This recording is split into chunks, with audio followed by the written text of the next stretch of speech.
Hello guys, Manisha রান্নাঘরে জানাই আপনাদেরকে আবারও একবার ওয়েলকাম।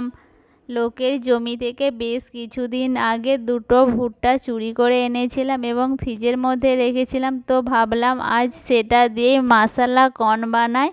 তো দেরি কিসের, চলো রেসিপিটা একদম প্রথম থেকে শুরু করা যাক। গাইস, আজ আমি বানাবো মশলা কর্ন, তো চলো শুরু করা যাক। তার জন্য প্রথমে আমি এগুলোকে ছাড়িয়ে নেব। কিগুলোকে? কোনগুলোকে বল না।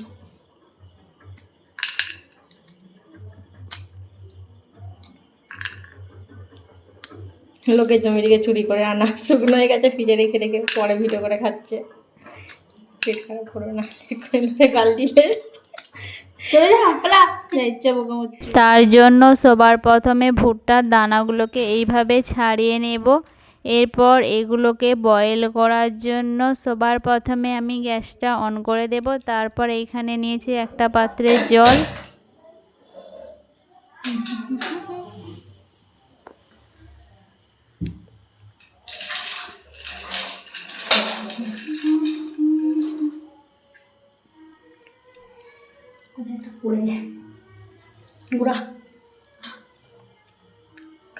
এটা খেলে গাইস, লোকের জমি থেকে অনেক কষ্ট করে তো চুরি করে এনেছি, তার জন্য একটা দানাও কিন্তু আমি নষ্ট হতে দেব না। এর মধ্যে দিয়েছিলাম স্বাদ মতো লবণ আর সামান্য হলুদের গুঁড়া। ক্যামেরাম্যান হলুদের গুঁড়া দেওয়াটা স্কিপ করে গেল, তো তোমরা এর মধ্যে অ্যাড করে দেবে হলুদের গুঁড়া। তারপর এগুলো সেদ্ধ হয়ে গেছে, এখন এগুলো থেকে জলটা ঝরিয়ে একটা পাত্রে নিয়ে নেব।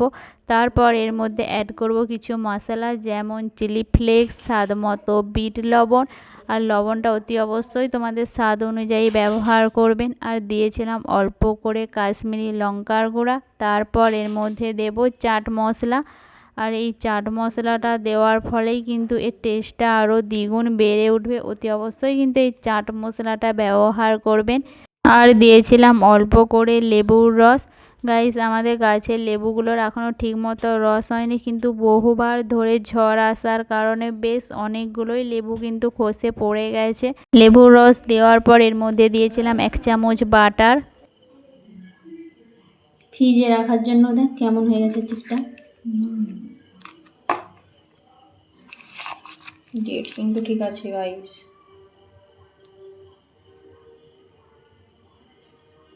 তো এখন সমস্ত মশলাগুলো ভালোভাবে ভুট্টার সঙ্গে মিক্স করে দেব। আর এটা মিক্স করতে করতেই কিন্তু আমার জিভে একদমই জল চলে আসছিলো, কারণ এর মধ্যে বিভিন্ন ধরনের মশলা ব্যবহার করেছি। তোমরা এর মধ্যে তোমাদের পছন্দ মতোই কিন্তু মশলা অ্যাড করে দিতে পারো। তারপর এটাকে আমি একটা প্লেটের মধ্যে সুন্দরভাবে সাজিয়ে দেব, যাতে আরও এটা লোভনীয় হয়ে ওঠে। আর আমার ক্যামেরাম্যান পুদিনা পাতা খেতে খুবই ভালোবাসে বলে ও প্লেটের মাঝে একটা পুদিনা পাতা দিয়েছিল, যাতে এটা আরও দেখতে সুন্দর হয়ে গিয়েছিল। গাইস, কর্ন দিয়ে তোমাদের সব থেকে কোন রেসিপিটা ভালো লাগে অতি অবশ্যই কিন্তু আমাকে একটা কমেন্ট করে জানিও। তো চলো এখন এটা আমি খেয়ে একটু টেস্ট করে বলবো যে এটা কেমন বানানো হয়েছে। এখন চুমা। তো চলো গাইস, রেসিপিটা আজ এইখানেই শেষ করা যাক। আর রেসিপিটা ভালো লাগলে একটা লাইক কমেন্ট করতে ভুলবে না। দেখা হবে নেক্সট রেসিপি নিয়ে। ততক্ষণে সবাই সুস্থ থাকবেন, ভালো থাকবেন, টাটা, বাই বাই।